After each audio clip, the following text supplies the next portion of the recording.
Hey everybody, welcome back to Video Game Esoterica, and our last episode on the CPS 2 before the season finale.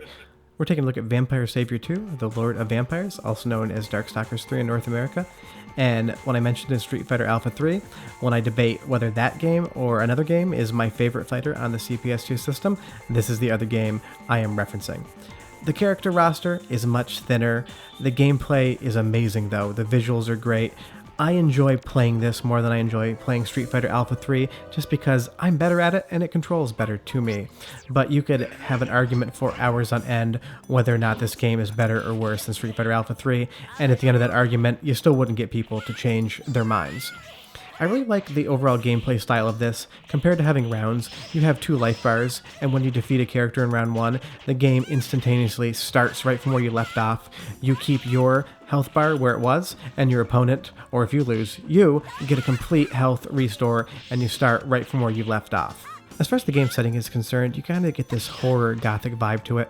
You see that subway sign right there, it looks like the all-seeing eye with teeth around it.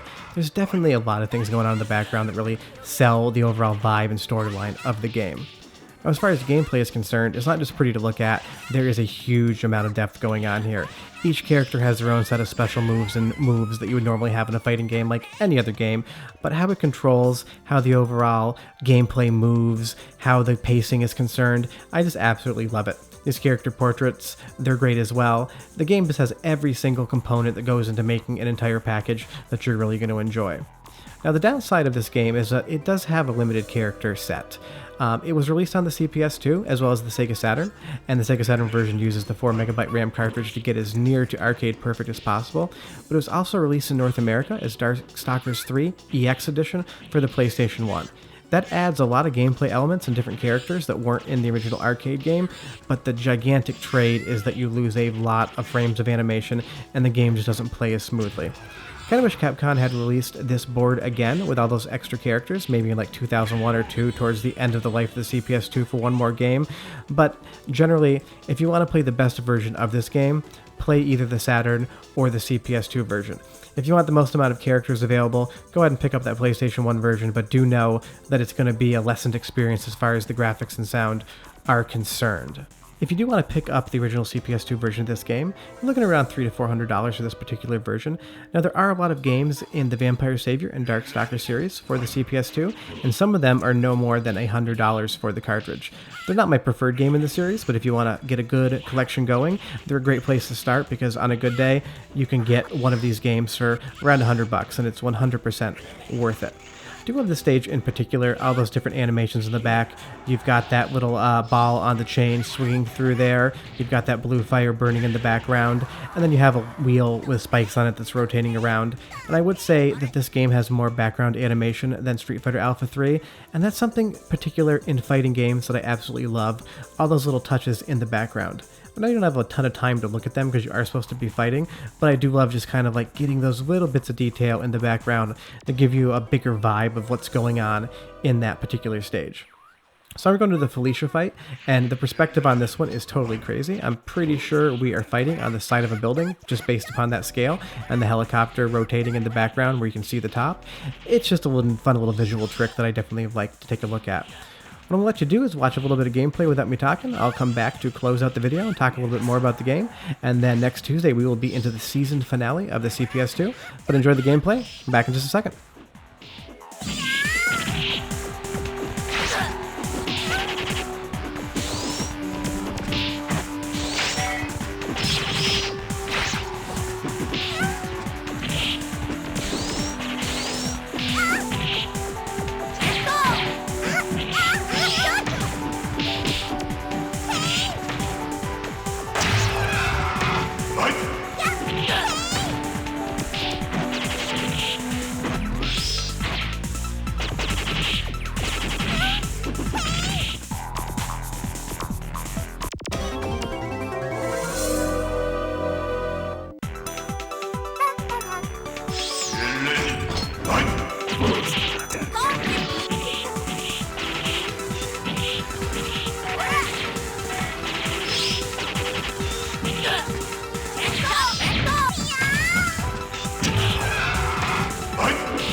So now that we almost have Morgan down to her last bit of health, we're getting really close to my favorite character and stage in the overall game.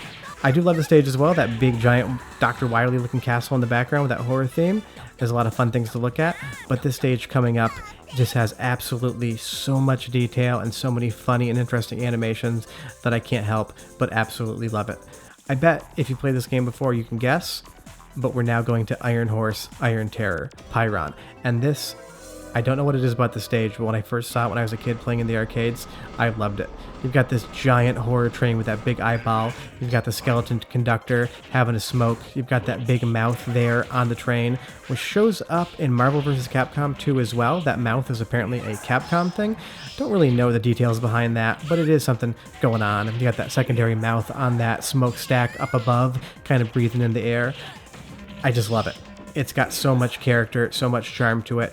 It's a perfect fighting stage. I'm actually going to stop talking, let you guys watch a little bit more, and then I'll come back and close the video out because I just want you to see this stage in its entirety without me talking about it.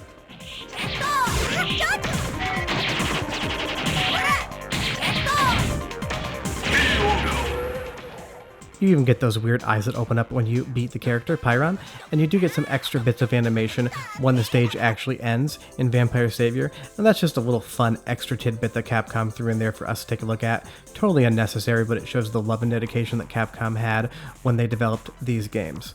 So now we're going to the Fetus of God, that last boss character, and you're going to get a little bit of storyline. I played the Japanese version of this game just because it's what I have. It is cheaper, so I have absolutely no idea what's going on with the story. I'm sure it really isn't important, but so many of my arcade game collection, especially the CPS2, are Japanese region, just because they're normally A, better taken care of, and B, easier to find.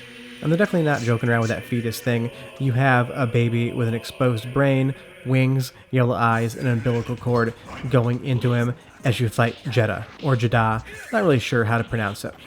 Short of that, you guys have seen all the games that I'm going to be showing for the Capcom CPS2. We have a season finale to kind of wrap everything up that's coming out very shortly, next Tuesday, and we hope you enjoy that when it comes out, but we've had a huge amount of fun showing you all the different games that you can play on the CPS2, and I haven't even showed you all of the games that are available, just the ones I have in my collection.